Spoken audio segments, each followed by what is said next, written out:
ये बड़ा चीज़ कुछ पाना है जीवन में तो सामना भी बड़ी चीज़ का ही करना पड़ेगा। तो मेरी मम्मी बोलती है कि फलाना सरकारी नौकरी कर रहा सरकारी नौकरी कर रहा तू कब कर सरकारी नौकरी, खाली पढ़ते रहे। मेरी भाभी का अहम रोल रहा है अभी तक मतलब देखिए मेरे आँख से आंसू आ रहा, कभी उन्होंने मेरी बातों को डिनाई नहीं किया। इसके अलावा हम प्लेटफॉर्म पर उनका बैग पकड़े रहते थे, जब तक उनकी ट्रेन नहीं आती थी तब तक मुझे पढ़ाते थे। मैं एज अ राइटर इस्टेब्लिश होना चाहता हूँ, एज अ राइटर मैं जीवन बनाना चाहता हूँ। मुझे लगता है ना कि एक स्टूडेंट को, जो रियल में बता रहा हूँ, पॉलिटिशियन नहीं बनना चाहिए। संघर्षों के साए में इतिहास हमारा पलता है, जिस ओर जवानी चलती है उस ओर जमाना चलता है। हमारे भारतीय लोकतंत्र। दोस्तों, मधुर बीएचयू के इस मंच पे आप सभी का स्वागत है, अभिनंदन है। आज के इस वीडियो में हम बात करेंगे त्रिलोकी गाजीपुरी भैया से, जो नरियाओं जमनिया डिस्ट्रिक्ट से ताल्लुक़ रखते हैं। इनके बारे में हम बता दें, इनका बीए जो है वीर बहादुर सिंह पूर्वांचल यूनिवर्सिटी जौनपुर से है, और इन्होंने अपना मास्टर्स जो है वो इंग्लिश में बीएचयू यानी बनारस हिंदू यूनिवर्सिटी से किया है। इन्होंने कई सारी फिल्में लिखी हैं। हिंदी में इन्होंने 3 फिल्में लिखी हैं, जिसमें हॉन्टेड विलेज हिंदी फिल्म है, और उसके बाद बहुत हुआ प्यार, और एक तीसरी फिल्म इनकी है पनिशमेंट। भोजपुरी में भी इन्होंने बेशुमार फिल्में लिखी हैं, और भोजपुरी में ये अलग तरीके से फिल्में लिखते हैं। जैसे इनका ये मानना है कि जो बल्गर है, जो चीज़ें भोजपुरी में ख़राब है, उनको ये दूर करते हुए अपनी फ़िल्मों में ये इन सब चीज़ों से गुरेज़ करते हैं, परहेज़ करते हैं, या फिर इन सब चीज़ों से बचते हैं। तो भोजपुरी की फिल्में इनके हैं दबंग दामाद, और दिलदार से दिल लगल, भागवत, हर युग में राम चाहिए, उद्धार, दुर्गति, अरमानों की डोली, विधि का विधान, बिंदिया चमकेगी, दिल फसल तुहार दुपट्टा में, और ये तपोभूमि, धर्मात्मा, बेटी बचाओ बेटी पढ़ाओ, कर्म ही पूजा है, और गांधी राज। इन्होंने एक बांग्ला में भी मूवी लिखी है जिसका नाम है बग्गा। तो आज के इस स्टूडियो में, इस मंच पे त्रिलोकी गाजीपुरी साहब हैं, जो कि इनके बारे में हमने आपको मुख्तसर बताया, बहुत ब्रीफ में हमने बताया। अब हम ये जानना चाहेंगे आपसे कि आपका जो जर्नी रहा है, ये बहुत कॉमन क्वेश्चन है और अक्सर ये लोगों से पूछा जाता है कि आपका जो स्ट्रगल लाइफ है वो किस किस स्टेज से होकर गुजरा, और यहाँ तक आने में कौन कौन सी परेशानियों का सामना करना पड़ा आपको, ये हमारे दर्शकों को बता। नमस्कार, मैं त्रिलोकी गाजीपुरी फिल्म राइटर। जो आप क्वेश्चन किए हैं सब कि यहाँ पे मतलब यहाँ तक पहुँचने में क्या क्या जर्नी और क्या क्या मुश्किलों का सामना करना पड़ता है और करना पड़ रहा है। यकीनन। और देखिए, बड़ा चीज़ कुछ पाना है जीवन में तो सामना भी बड़ी चीज़ का ही करना पड़ेगा। तो स्ट्रगल भी बहुत बड़े लेवल पे ही करना पड़ेगा, ये मेरा मानना है। आज भी मैं स्ट्रगल कर रहा हूँ और हर लोग कर रहे हैं। हम फिल्म इंडस्ट्री में थे और हैं भी, काफ़ी मतलब बंगाली फिल्म इंडस्ट्री में थे, हिंदी में भी थे, और असिस्टेंट राइटर भी थे हम। निमकी मुखिया का और Savitri Devi college hospital serials आता था, उसमें असिस्ट भी किया मैंने। तो मुझे लगा कि यार सबसे बड़ी बात है कि आप हम लोग एक फिल्म में काम कर रहे थे जिसका नाम था जीनियस, असिस्टेंट राइटर थे। तो उसने अनिल शर्मा को आप जानते होंगे, जिन्होंने गदर बनाया। अच्छा, उन्हीं का, हाँ, गदर मूवी में सनी देओल की। तो हम उसमें असिस्ट कर रहे थे। उनके लड़के की ही फिल्म थी, उत्कर्ष शर्मा, जो आप गदर में छोटा बच्चा था, उसका फिल्म थी जीनियस, उसमें हम असिस्टेंट राइटर थे। तो उन्होंने बहुत अच्छा काम, बहुत अच्छी तरीके से एक मोटिवेट हम लोगों को किए, एक हम लोग राइटिंग टीम को। बोले कि त्रिलोकी सबको बताए, बोले विशेष रूप से बताए कि जानते हो, अगर जीवन में कुछ बड़ा करना है तो बड़ा संघर्ष भी करना पड़ेगा आपको। सही बात, बहुत बड़ी बात। मतलब आज भी हमको याद है जिस हिसाब से उन्होंने बताया कि अगर कुछ बड़ा चाहिए, बड़ा करना चाहते हो तो ये रेडी रहो कुछ बड़ा संघर्ष करने के लिए। बहुत बड़ी संघर्ष से आपको गुजरना पड़ेगा। तो हालांकि संघर्ष तो मैंने बहुत ज़्यादा किया, गरीबी से किया। पापा बचपन में एक्सपायर कर गए।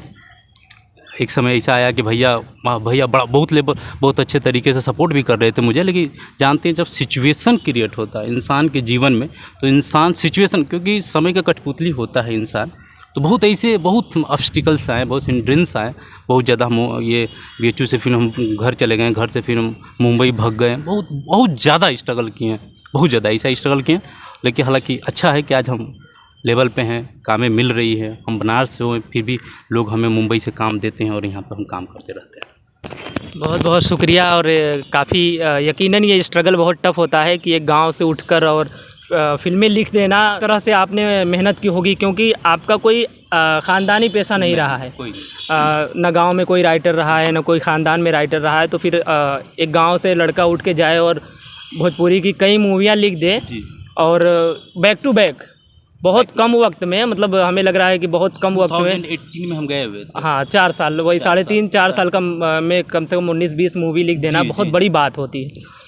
तो त्रिलोकी जी हमें ये बताएं कि जैसे कि ये जो एक ट्रेंड है गांव से कि जैसे पढ़ते हैं आर्मी में जाते हैं या फिर टीचिंग लाइन में जाते हैं, इंजीनियरिंग लाइन में, डॉक्टरी लाइन में, एक मूवी राइटर या शायर हो या फिर कोई लेखक हो तो उसको लोग थोड़ा अलग नज़र से देखते हैं। गांव के लोग ख़ास तौर से अलग नज़र से देखते हैं कि क्या ये सब, मतलब एक तरह से कहें बेवकूफ़ी है कि अरे राइटर बन गो, लिख के क्या कर लोगे, ये सारी चीज़ें। तो आपके साथ किस तरह से लोग पेश आते थे कि राइटर बन रहे, आप किसी को अपना वो पैशन बताएंगे कि क्या क्या करते हो, तो मूवी लिखते हैं, फिल्में लिखते हैं, तो किस तरह से लोग ट्रीट करते थे आपको, मतलब कि गांव के लोग हों, चाहे ख़ानदान के, चाहे घर वाले हों, किस तरह से ट्रीट करते थे कि नहीं ये क्या काम है, इसमें क्या है, कैरियर का कोई मतलब रोल नहीं रहा है।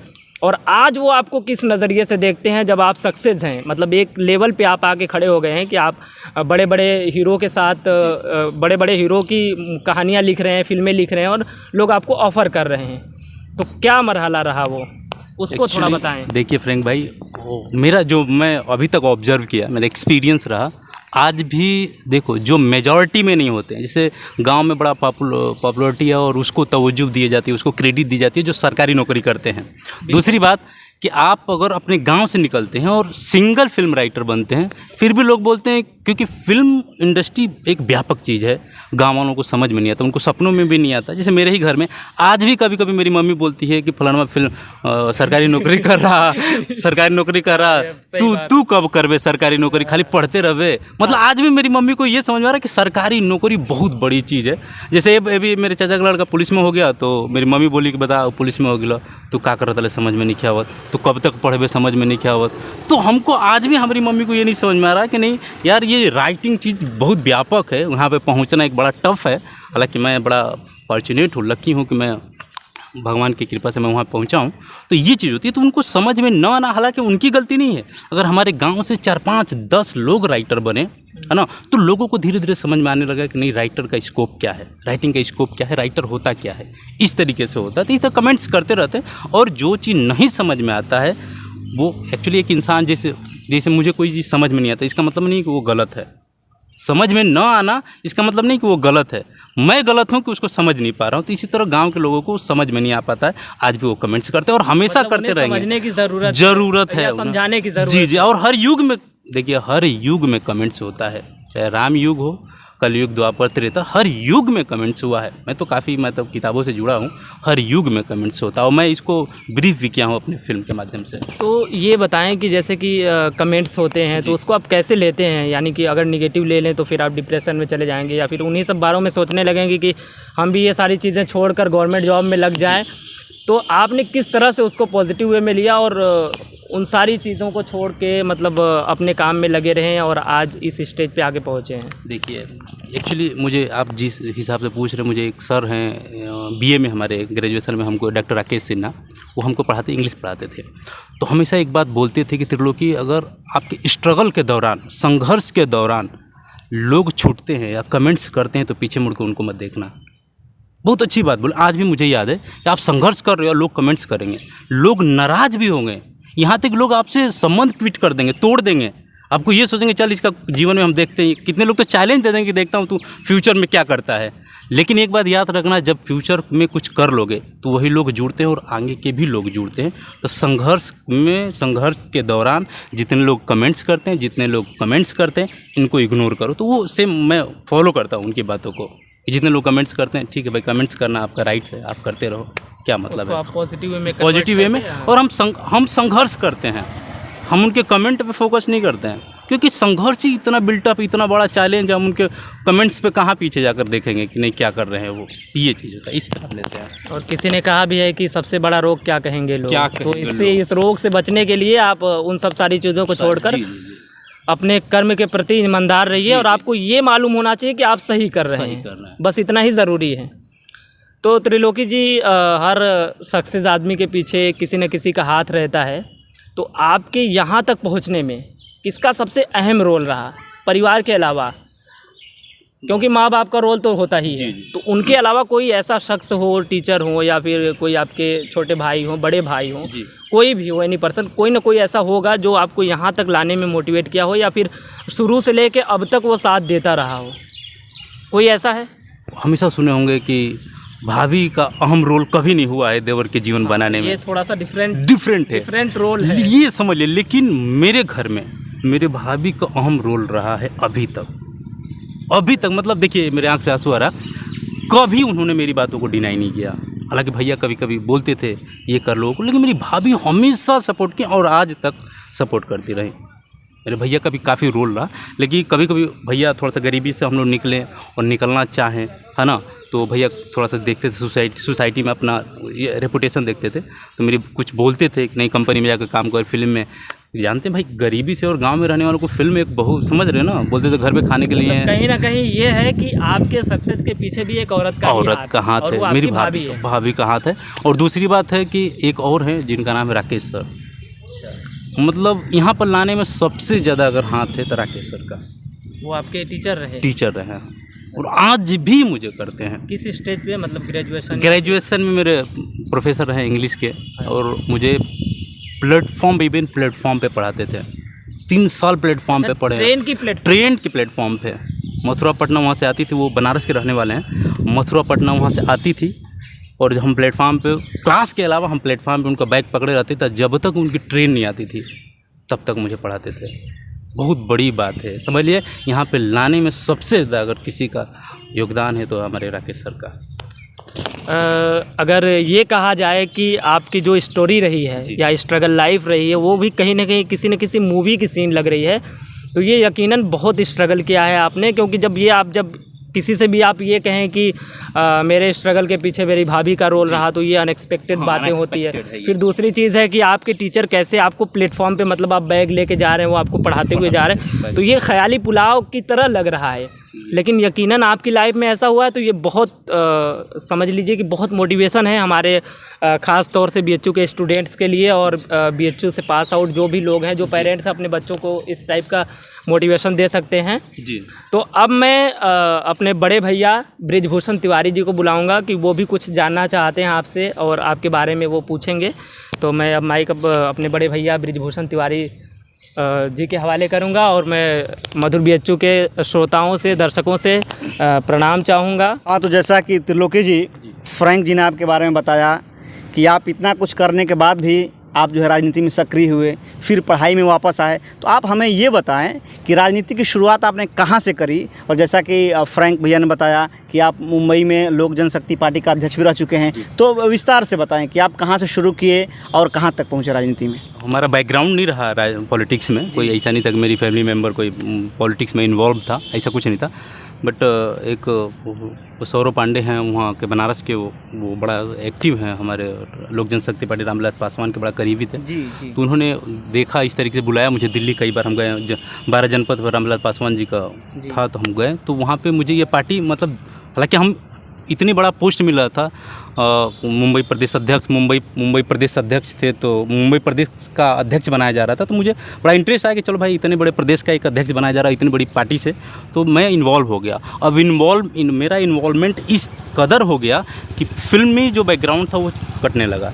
कभी भी दिल्ली में मीटिंग कर देना, कहीं भी फ्लाइट लेकर दिल्ली आ जाना, फिल्म छोड़ देना, मतलब इस तरीके से मुझे लगा कि यार मैं किस लिए संघर्ष कर रहा हूँ। मैं तो फिल्म के लिए आया हूँ, एज ए राइटर मैं संघर्ष कर रहा हूँ ना, यहाँ पे एज ए पॉलिटिशियन तो संघर्ष कर नहीं रहा हूँ। तो मुझे लगा कि ये गलत चीज़ है, और मैंने उसको मतलब रिजाइन दिया। मैंने बड़ा हम्बल रिक्वेस्ट किया कि नहीं सर, मुझसे नहीं हो पाएगा, क्योंकि मैं एज ए राइटर इस्टेब्लिश होना चाहता हूँ, एज ए राइटर मैं जीवन बनाना चाहता हूँ अपना, मैं एज ए पॉलिटिशियन नहीं करना चाहता हूँ। ये रहा। फिर मैं गाँव में आया, अभी हाल ही में मैं चुनाव भी लड़ा, हालांकि एज ए एक्सपीरियंस मैंने चुनाव लड़ा, मुझे मुखिया बनना नहीं था।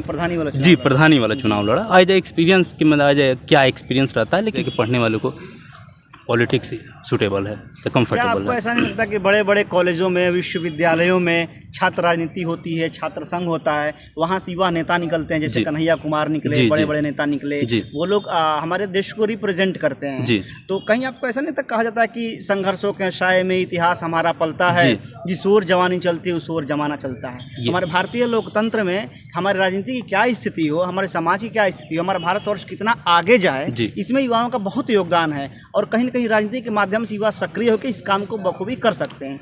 आपका क्या विचार है इस सर सिलसिले ये में? आप सही कह रहे हैं, लेकिन मेरा ये कहना है कि आप पहले उसके बारे में जानें, जी है ना। हम कह रहे हैं कि हम सफ़ेद कुर्ता और पैंट पहनकर हम निकल जाएं किसी के पीछे, तो हम नेता नहीं ना हैं। नहीं, बिल्कुल। सबसे पहले तो हमको जान, भाई आप नेता बनना चाहते हैं, पॉलिटिशियन बनना चाहते हैं, गरीबी देश के दूर करना चाहते, इलिटरेसी दूर करना चाहते, तो कैसे दूर करेंगे, पहले उसके बारे में जानेंगे ना।